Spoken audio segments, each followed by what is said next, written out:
아멘. 내년에는 크리스티가 성경 봉독하기를 바랍니다. 지난주에 제가 우리 어떤 자매 청년과 잠깐 대화를 하고 차를 마셨는데 그 집에 오빠가 있는데요.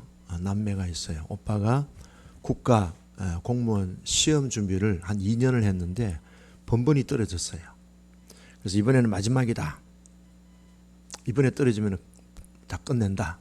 다른 진로를 바꾸겠다. 그랬어요. 그러니까 굉장히 자기에게는 그 진로를 결정할 수 있는 중요한 그 시험이에요. 그래서 엄마도 교회에서 철회하고 그 여동생도 교회에서 철회를 했는데 그 여동생이 이제 어제 저하고 얘기하면서 그렇게 이제 얘기를 하더라고요. 그래서 내보고 묻더라. 목사님 제가 무슨 기도했을까요? 묻더라고. 그래서 뭐 시험 잘 보고 뭐 합격하게 해달라고 했겠지. 뭐 저는 일반적으로 얘기했더니 아니요 그러더라고. 뭐라고 기도했는데 우리 오빠가 시험에 합격되든지 불합격되든지 하나님을 향하는 그 중심이 튼튼해지게 해주세요. 우와 그랬어요. 니 큰빛교회 안 나가는데 어떻게 그렇게 신앙이 좋네.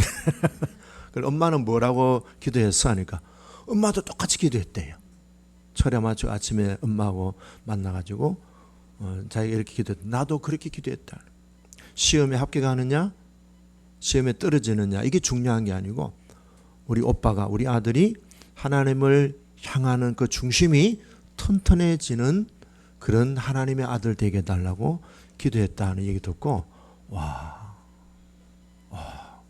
여러분들이 지금 놀랬잖아요. 저도 놀랬어요. 그 제가 뭐 먹고 싶노? 그랬더니 맛있는 거 먹고 싶어. 그래 가자. 그래가지고 맛있는 거 사주고 차도 대접하고 그랬어요. 우리가 뭐 합격이냐 불합격이냐 이게 중요한 게 아니고 하나님을 향하여 우리의 중심이 흐트러지지 않고 튼튼해지고 견고해지는 이것이 하나님과 우리 관계에서 더 확실한 신앙의 관계가 어떤 것보다도 중요하다 하는 생각이 들어서 이 얘기를 여러분들에게 해드립니다. 뭐 추석이든 사실 우리에게 최고의 명절은 추석이 아니고 뭐예요? 주일이잖아요. 우리에게는 최고의 명절이 주일이에요.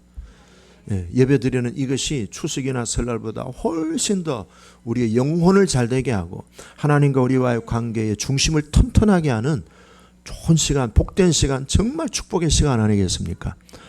그런 예배의 성공자로 살아시면은 우리 인생도 모든 대다수의 문제들은 자연히 하나님에게 풀리게 마련이에요. 이제 신디아가 그 크리스티가 아주 대인 관계가 친구들이 많대요. 근데 이제 공항에 아침에 이제 새벽에 3시에 일어나서 공항에 왔는데 크리스티 친구들이 막 많이 와가지고 새벽에 와 기다리더래요. 근데 너무 부럽다는 거야. 우리 딸도 우리 아들도 크리스티처럼 한국에 가고 싶은데 어쩌면 그렇게 갈 수 있느냐고. 그래서 신디아가 그거 얘기하느라고 막 바빴다 하는 얘기 하더라고요. 그러니까 정말 하나님의 복받은 그런 참 가정이에요. 근데 이게 우연히 된 게 아니잖아요. 참 그죠? 참 우연히 된 게 우리 그 일을 제일 첫 번째 문을 여신 분이 우리 김은태 선교사님이 이렇게 저도 이제 거기에 합력하고 또 누구 합력하고 이렇게 하다가 물론 이제 저도 할 때 아내한테 3번 제가 2번 거절당했습니다. 근데 3번째는 원한다면 해 충성. 그래가지고 제가 제시카를 그때 제시카가 11살 때였습니다. 아이고 그때는 참 이렇게 어린 티가 많이 나는데 지금 완전히 성인이 됐잖아요, 그죠? 성인이 됐어. 그래요. 우리가 미얀마에 있든지 한국에 있든지 하나님을 향한 우리의 중심은 흔들리지 않는 정말 튼튼하고도 견고한 신앙으로 선다면은 우리 이 가정이 하늘의 미랄에 대해서 미얀마를 복음하고 미얀마를 정말 세계 선진국으로 세울 수 있는 그런 정말 미랄 역할을 잘 감당할 수 있을 것입니다. 화이팅! 그렇게 될 줄로 믿으시고 기도해 주시고, 예. 한 달에 한 번씩 용돈도 자주 주시기를 바랍니다. 오늘만 주시지 마시고. 제가 그 한때 굉장히 그분의 책을 자주 읽었는데요. 여러분들도 아마 아실 거예요. 하나님의 대사라고 하는 책을 지은 김하중 장로님이 계셔요. 이분이 금년에 78세인데 최근에 이분이 책을 낸 게 있어요. 그 책을 냈는데, 자, 우리 교회 우리 수정이하고 우리 제시카하고 우리 기쁨 간사님 또 우리 오늘 찬양한 우리 반주자에게 주려고 책을 제가 신청을 해놨습니다. 그 책 읽으면 참 좋을 것 같은데요. 그 책을 출간을 하면서 쭉 이제 기자하고 인터뷰한 내용을 보았습니다. 이분이 자신의 신앙 생활을 고백을 하는데요. 공직이 있을 때 주중대사로 지내고 그 다음에 통일부 장관도 지냈습니다. 이분이 공직이 있을 때 승진이나 그 다음에 훈장을 받을 때 항상 먼저 남들에게 양보를 했다는 거예요. 네. 그리고 주중대사가 되고 또 통일부 장관이 됐을 때 이분이 그 국가의 중요한 그 직책을 맡았을 때 그때부터 이분이 집중적으로 기도한 내용이 뭔가 하면요. 무엇일까요? 네. 전혀 여러분들 예상하고는 전혀 반대되는 기도를 했어요. 회개 기도입니다. 뜻밖이죠? 회개 기도를 많이 했대요. 이분이 통일부 장관을 지내고 이제 퇴직했잖아요. 퇴직하고 이 회개 기도를 엄청 오랜 기간 동안 했대요. 그래서 자기가 40년 동안 공직 생활하면서 자기가 아는 지인들 전화번호를 몽땅 없애버렸대요. 왜? 회개 기도하는데 집중하려고. 참. 예. 여러분 이번에 명절에 가족들 만나고 지인들 만날 때 회개의 제목을 찾아보세요. 도전을 줍니다. 회개기도. 내가 이번에 가족들하고 만났어.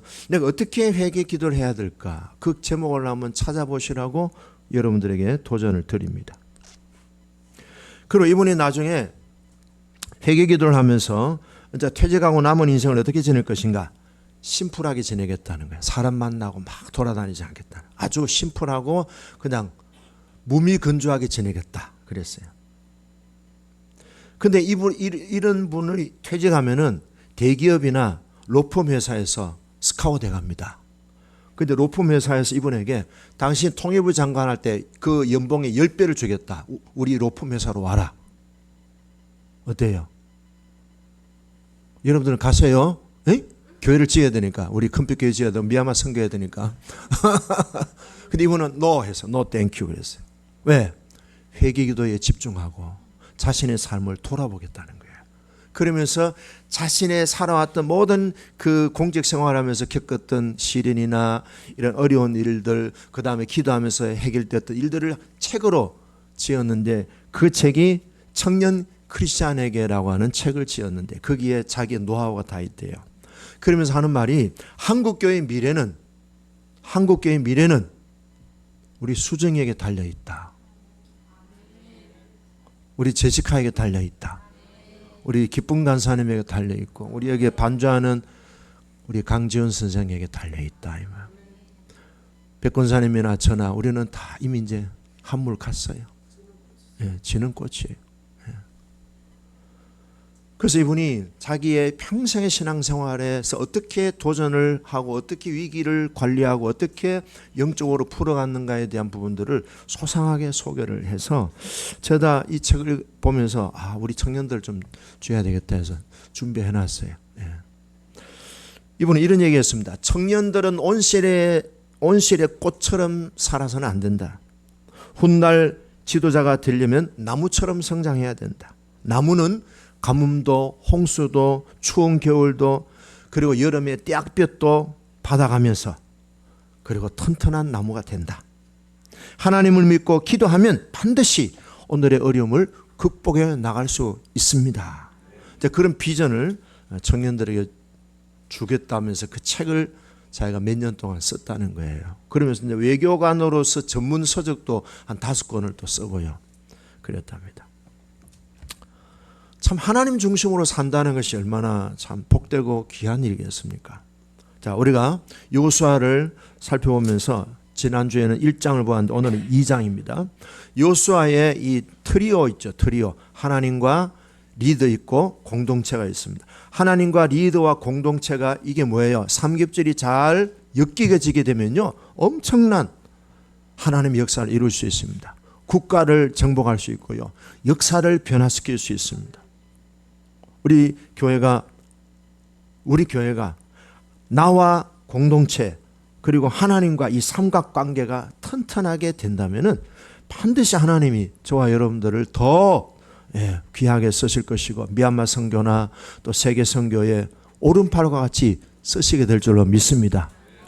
지금은 우리가 부족할지라도 내게 능력 주시는 주님이 있습니다. 내 편이 되어주시는 주님이 있습니다. 항상 그 하나님을 의식하시고, 합격이냐 불합격이냐 여기에 기준을 두지 말고 하나님에게 기준을 두고 살면은 하나님께서 그 인생을 얼마나 복되고 얼마나 하나님이 존귀하게 들어 쓰시겠습니까? 너는 내 마음에 합한 자라, 내가 이스라엘을 너에게 맡기리라. 이런 하나님의 부르심이 있는 우리 교회가 되기를 주의 이름으로 축복합니다. 요수아서는 가나안 땅을 정복하는 과정이 나오는데요, 이 가나안 땅을 정복하는 과정은 하나님의 나라를 확장해 나가는 과정과 똑같습니다. 그래서 요수아서 전체를 보면서 우리는 하나님의 나라를 어떻게 이 땅에 확장시켜 나갈 것인가에 대한 중요한 원리와 힌트를 얻을 수 있습니다. 한번 따라가겠습니다. 아버지의 나라가 임하게 하시고 아버지의 뜻이 이루어지게 하옵소서. 자, 이제 드디어 이제 여리고 성으로 이제 진군하는 첫 장면인데요, 오늘 2장 1절 같이 읽어보겠습니다. 시작. 눈의 아들 여호수아가 시딤에서 두 사람을 정탐꾼으로 보내며 이르되 가서 그 땅과 여리고를 엿보라 하매 그들이 가서 라합이라 하는 기생의 집에 들어가 거기서 유숙하더니. 자, 이 여호수아와 두 사람의 정탐꾼은 이제 가나안 땅에 들어가는 첫 그들이 돌파해야 되는 과제가 여리고성을 정복해야 됩니다. 근데 이 두 사람 정탐꾼을 보냈는데 묘하게 기생 라합의 집에 들어가게 된 거예요.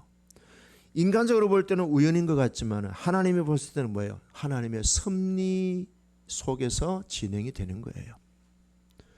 우리 인생에 우연이 없어요. 우연이 없어요. 제가 미얀마 갔을 때 김도 선교사님하고 이제 집회하고 우리 그때 그 집이 이제 신디아 제시카 살고 있는 그 집이 있고 옆에 이제 할머니가 사는 집이에요. 갔더니 신디아가 이제 김치도 막 담아오고 막 이렇게 점심을 으다그나하게 먹었어요. 근데 그래서 제가 제시카 얘기를 들은 거예요. 그때 제 마음에 딱 꽂힌 거예요. 안 그래도 제가 그런 기도를 했어요. 하나님, 아버지 치유를 잘 받게 해주셨는데 제가 아버지 노릇 잘하고 싶습니다. 과거에는 내가 엉망진창이었는데 이제는 내가 제대로 정신 차리고 아버지 노릇 잘할 테니까 아이 하나 주세요. 한데 우리 집 사람은 아이를 못 가지잖아요. 그래서 한 명 제가 잘 키우겠습니다 했는데 김은도 선교사님이 이 집에 제시카가 있는데 한국에 가려고 하는데 후견인이 없대요. 그래서 제가 마음으로 됐다. 하나님이 내 기도 응답해 주셨다. 그래서 아내한테 삼고초려를 했습니다. 삼고초려. 그래 아내가 오케이. 그 제가 김도 선교사 전 연락해가지고 제시카를 바로 이제 전격적으로 왔죠. 그때 이제 제시카하고 엄마하고 같이 왔죠. 그때가 제시카 아버지 돌아가시고 몇 달 안 되고 온 거예요. 이것이 참 우리가 볼 때는 우연인 것 같은데 하나님은 그런 섭리지. 그래서 하영이가 이제 여기 와서 하영이가 목사님 저 한국 이름 주세요. 좋다. 그럼 너가 아버지가 좋으시니까 네 이름을 하나님께 영광 하영이를 해라. 그래서 조하영이 된 겁니다. 할렐루야. 그럼 우리 그리스도는 이름 뭐냐? 미리 지어놔서 조주영. 주님께 영광. 하영이 주영이 괜찮잖아요.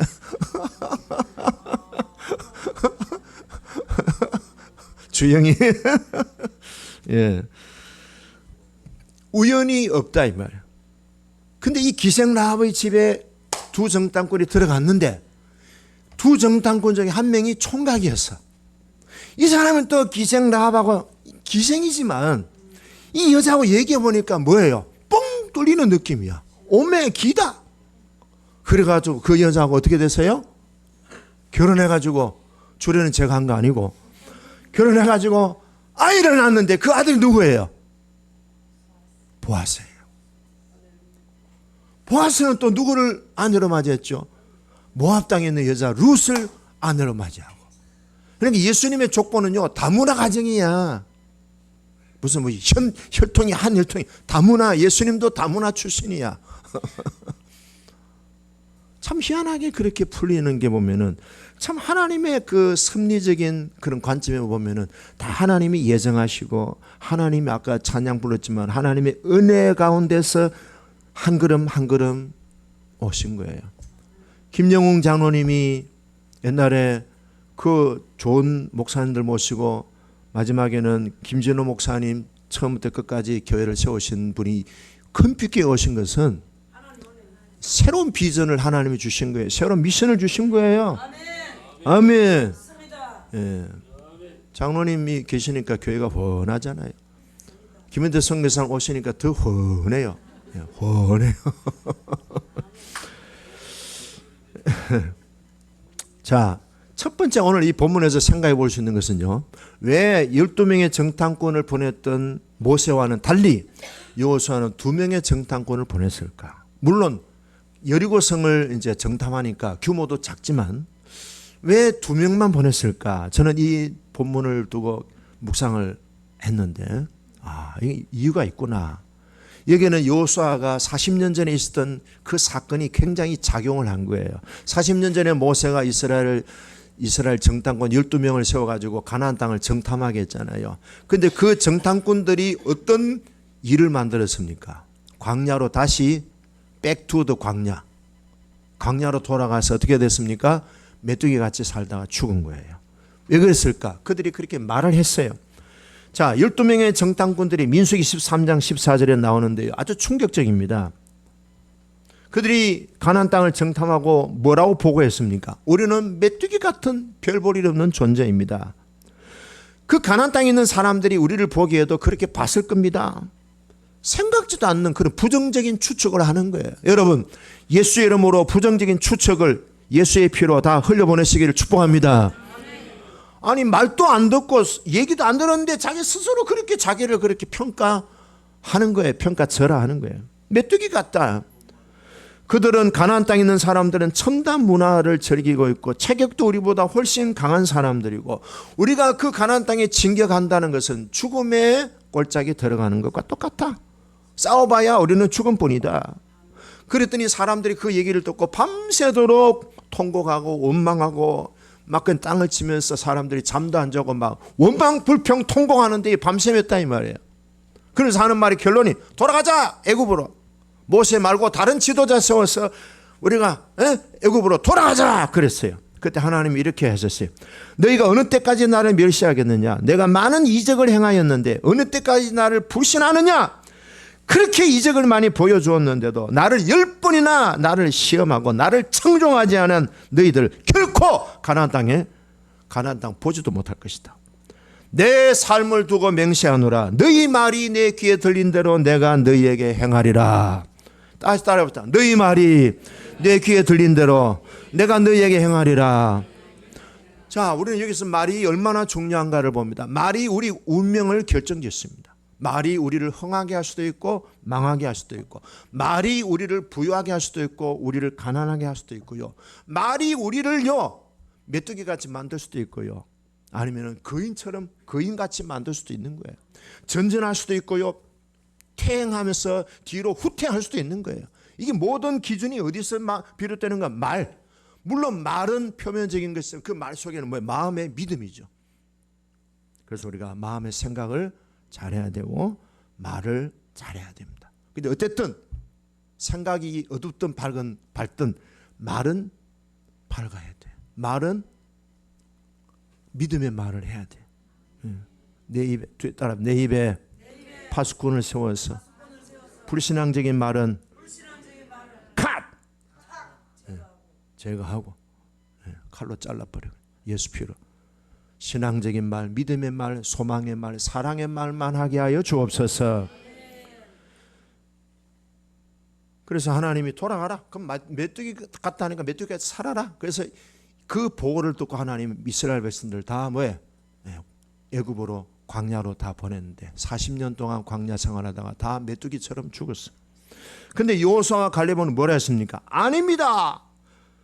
그 땅은 사람을 삼키고 우리가 죽음으로 몰리는 그런 땅이 아닙니다. 그 땅은 대단히 아름다운 땅입니다. 하나님이 기뻐하시면 하나님이 그 땅을 우리에게 주시고 우리를 그 땅으로 인도해 주실 줄로 믿습니다. 그들의 보호자는 떠났습니다. 여호와께서 우리와 함께 하시니 그들은 우리의 밥입니다.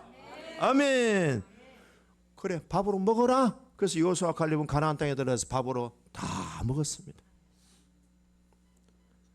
하나님이 여호수아와 갈렙만 가나안 땅에 들어가게 될 것이고 나머지 사람들은 전부 다 광야에서 메뚜기같이 살다가 죽게 될 것이다. 20세 이상은 다 죽는데 그 밑에 있는 애들은 청년들은 살고. 여러분 이 내용을 여호수아가 경험하면서 40년 동안 인생을 뭡니까? 허비한 거잖아요. 얼마나 뼛속 깊이 이 사건이 여호수아에게 기록됐을까. 그래서 이번에 12명이 아니고 2명만 이제 정탐을 보낸 거죠. 근데 그들의 보고가 어땠습니까? 자, 2장 24절에 보면 이렇게 나옵니다. 또 여호수아가 이르되 진실로 여호와께서 그 온 땅을 우리 손에 주셨으므로, 뭐예요? 여리고 땅 가나안 땅을 우리에게 하나님이 이미 주셨다. 그 땅의 모든 주민이 우리 앞에서 간담이 녹더이다. 이렇게 긍정적인 믿음의 보고를 한 거예요. 자, 우리는 이 내용을 통해서 성경은 숫자의 기준을 둔다 안 둔다? 숫자가 중요한 게 아니에요. 자, 예를 들어서 사무엘상 14장 보면요, 블레셋 군대하고 이스라엘이 지금 진을 치고 서로 국가 간의 전쟁이 일어났습니다. 이쪽에는 지금 사울 왕이 이스라엘 백성들 군대를 이끌고 지금 싸우려고 하고 있어요. 대치하고 있는 상황이에요. 근데 외적으로 보면요, 이스라엘은요 상대가 안 돼요. 지금 저쪽 블레셋은요, 사무엘상에 보면 이렇게 나와. 병거가 3만. 우리말로 하면 병거는요, 말 2필이 마차를 이끄는 병거를 말합니다. 그 병거가 뭐예요? 3만 병거. 그 다음에 마병이 6,000명. 말 타는 싸우는 전문가가 6,000명입니다. 근데 보병도 있을 거 아니에요. 보병. 발로 뛰어서 창 들고 칼 들고 싸우는 사람도 있을 거 아니에요. 근데 이스라엘은요 뭐 하는 거예요? 삽 들고 있어요. 삽. 그 다음 또 뭐예요? 꽃갱이 들고 있어요. 그 다음 뭐예요? 도끼 들고 앉아 있어요.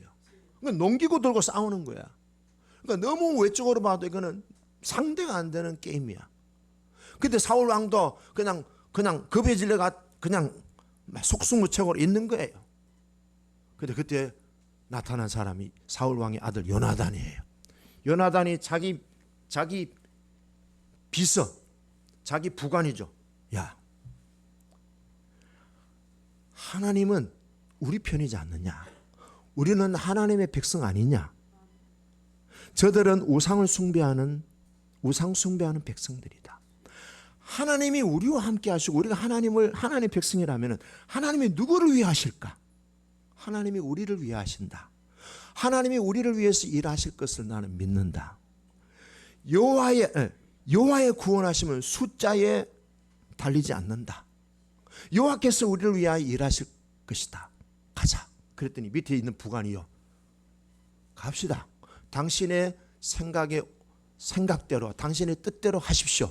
나는 당신 곁에 있겠습니다. 그러니까 우리 둘이 가자. 그래서 부관하고 갔는데 옆에 보초 쓰던 사람들이 급에 질려가지고 둘이서 쳐들어오는데 하나님이 두 사람이 아니고 2,000명 3,000명처럼 보이게 하죠. 이 사람들이 도망가다가 뒤통수 맞아가지고 쓰러지는데 20명이 죽어버렸어. 근데 갑자기 그래 죽으니까 뒤에 있는 사람들도 놀래가지고 엄청난 군대가 오는 줄 알고 도망가기 시작하는데 막 뒤통수 때리다가 그냥 막 이기는 거야. 근데 저쪽에 사울 왕이 멀리서 보는데 블레셋 진영에서 막 치고받고 자기들끼리 막 이상한 일이 나는 거야. 야, 때가 왔다 하고 돌격 하는데 그 전쟁에서 이겼을까요? 졌을까요? 이겼을 거예요. 요나단이 뭐라 그랬어요?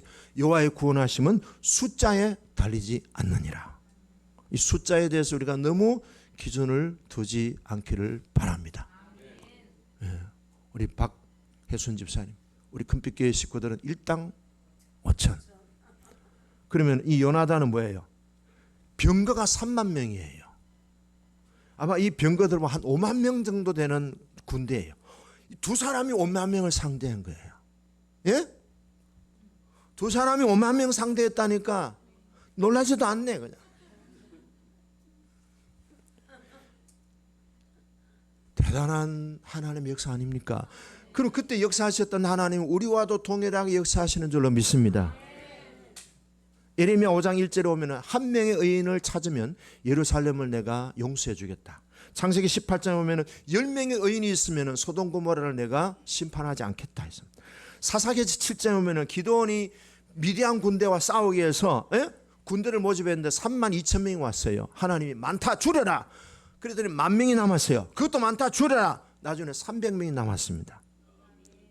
300명으로 하나님은 이스라엘 백성들을 미디안 군대하고 대치해서 싸우겠는데요. 그때 미디안 군대가 13만 명이나 되는 군대가 몰살당했습니다. 여러분 300명이 13만 5천 명이에요. 요한복음 6장 9절에 오면은 군중들이 예수님과 함께 들판에 앉아 있는데 예수님이 다들 사람들이 꼬르륵 배가 고프니까 너희들에게 먹을 것이 뭐 있냐 하니까 우리에게요 도시락 하나 있습니다. 어린아이가 도시락 가져온 그거 나눠줘라 했더니 하나님께 올려드리고 축사했더니 5천 명이 먹었어요. 다윗도 그랬어요. 하나님의 전쟁은 여호와께 속한 것이다. 숫자에 있는 게 아니다. 나는 여호와 이름으로 간다. 그럼 이 숫자는 뭘 의미하느냐? 세상을 의미합니다. 세상적인 모든 기준과 판단의 기준이 뭐예요? 숫자예요. 몇 명이냐? 예산이 얼마냐? 이것이 세상의 이론이고 이성이요 논리요 합리적인 겁니다. 김은태 선교사님 계시지만 선교할 때에 돈으로 합니까? 숫자로 합니까? 믿음으로 하고 기도로 하고 하나님의 백으로 하는 거지요. 하다 보면요 희한하게 하나님이 또 채워주시고 밀어주시는 것을 경험하는 거예요. 그래서 하나님은요 다수의 군중보다 한 명의 의인을 원하십니다. 한 명의 의인, 한 명의 선교사, 하나님의 방식으로 하나님의 생각으로 이끌어가는 한 명의 하나님의 종을 통해서 수백 수천 수만 명을 하나님이 먹이고 입히고 살리게 하시는 거예요. 두 명의 정탐꾼 중에 한 명이 살모는요 기생 라합과 얘기하면서 와, 이 여자 믿음이 대단하다. 여러분 믿음의 사람의 눈에는요 믿음의 여자가 들어옵니다. 외모를 보지 말고. 이 기생 라합은 어떤 사람이라고 그랬죠? 기생이에요. 근데 여자의 출신 성분이나 직장 때문에 이 여인의 인생이 결정되는 게 아니에요. 믿음에 의해서 나중에 기생 라합의 인생이 완전히 팔자가 고침받잖아요. 결국은 이 아들이 나중에 보아스가 나오고 보아스가 룻을 또 아내로 맞이해서 다윗이 나오고 그리스도가 나잖아요. 그럼에도 불구하고 나의 의인은 믿음으로 살리라. 세상의 논리와 이성과 합리성은요 결과가 뭔지 아세요? 예수님을 십자가에 못 박는 거예요. 고린도전서 2장 6절에서 8절에서. 이거는 세상의 지혜예요. 세상의 지혜는 뭐예요? 숫자, 상식, 합리적, 논리적, 과학적. 그러나 고린도전서 2장 12절에 하나님은 우리가 하나님으로부터 온 영으로 살기를 원하십니다. 하나님으로부터 영으로 산다. 믿음의 방식으로 산다는 거예요. 자, 그러면은 질문합니다. 부부 관계는요, 지는 것이 이기는 것이다. 맞아요, 틀려요? 예, 맞아요. 근데 사실은 안 맞아요. 지는 것이 이기는 것이다. 맨날 져주니까. 한쪽에는 뭐라고 생각해요? 맨날 져주니까. 어때요? 밥이요? 인간아, 너는 맨날 지는 게 네 운명이요? 이런. 근데 성경적으로 얘기하면요, 서로 뭐예요? 순종하며 서로를 세워주는 거예요. 시댁에 먼저 가야 돼요? 친정에 먼저 가야 돼요? 그 법이 없어요. 서로 의논해서 여보 이번에는 친정에 먼저 갔으면 좋겠고 오케이. 여보 이번에는 시댁에 먼저 오케이. 서로 양보하고 서로 형님 먼저 하면은 되는 거예요. 자, 정리합니다. 그 다음에 기생 라합은 어떤 여자예요? 이 여자는요, 하나님에 대한 소문, 이스라엘에 대한 소문을 많이 들었어요. 오늘 성경 보면은요, 이스라엘에 보낸 2명의 정탐꾼을 잘 숨겨주잖아요. 자기 집 다락방에 숨겨주고요. 그걸 보호해 주잖아요. 그러면서 뭐라 합니까? 2장 9절에 보니까 여호와께서 이 땅을 너희에게 주신 줄 내가 안다. 우리가 너희를 심히 두려워하고 이 땅 주민이 너희 앞에 간담이 녹는다. 10절.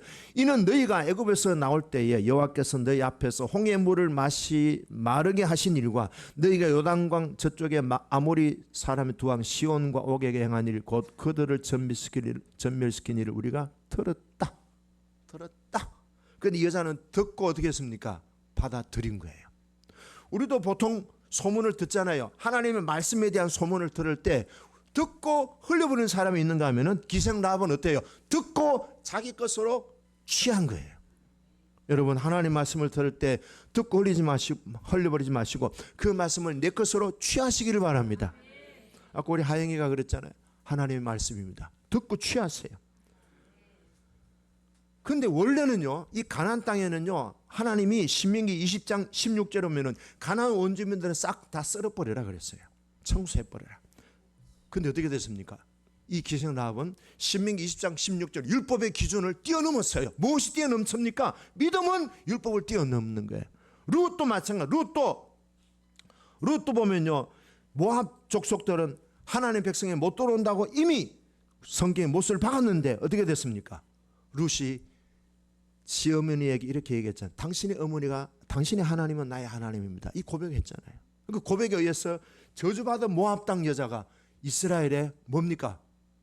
성골, 순수한 이스라엘의 사이드가 아니고요, 핵심 가문의 중심이 되는 여자가 됐다는 거예요. 그러면 율법이 우리의 삶을 바꿉니까? 믿음이 우리의 삶을 바꿉니까? 믿음의 방식이 중요한 거예요. 자꾸 자기 자신에게 어떤 기준을 제시하지 말고 그냥 하나님의 사랑에 녹아지면 되는 거예요. 그래서 여자가 뭡니까? 소문을 듣고 입으로 고백했습니다. 우리도 당신과 같이 하나님을 믿고 하나님의 백성으로 살기를 원합니다. 그래서 당신이 우리 이 여리고성을 정복할 때 우리 집안 살려주세요. 그래서 빨간 줄을 신호를 해가지고 창에 빨간 이 밧줄을 이렇게 단 집은 공격하지 마라. 다 망했지만 이 집만은 뭐예요? 붉은 줄에 의해서 건진받고 구원받은 거 아닙니까? 나중에는 예수님의 조상 다윗의 조상이 됐지 않습니까? 자, 오늘 이 내용을 통해서 우리에게 볼 수 있는 것은 두 가지입니다. 믿음의 사람들은 숫자에 기준을 두지 않는다. 이게 뭐예요? 하나님 나라 확장하는 비결입니다. 두 번째, 뭐예요? 믿음의 고백은 뭐예요? 우리의 인생과 팔자를 바꾼다. 그것도 사이드에 있는 사람을 역사의 센터로 하나님이 들어서신다. 이 두 가지 내용 묵상하면서 한 주간 승리하시길 주의 이름으로 축복합니다.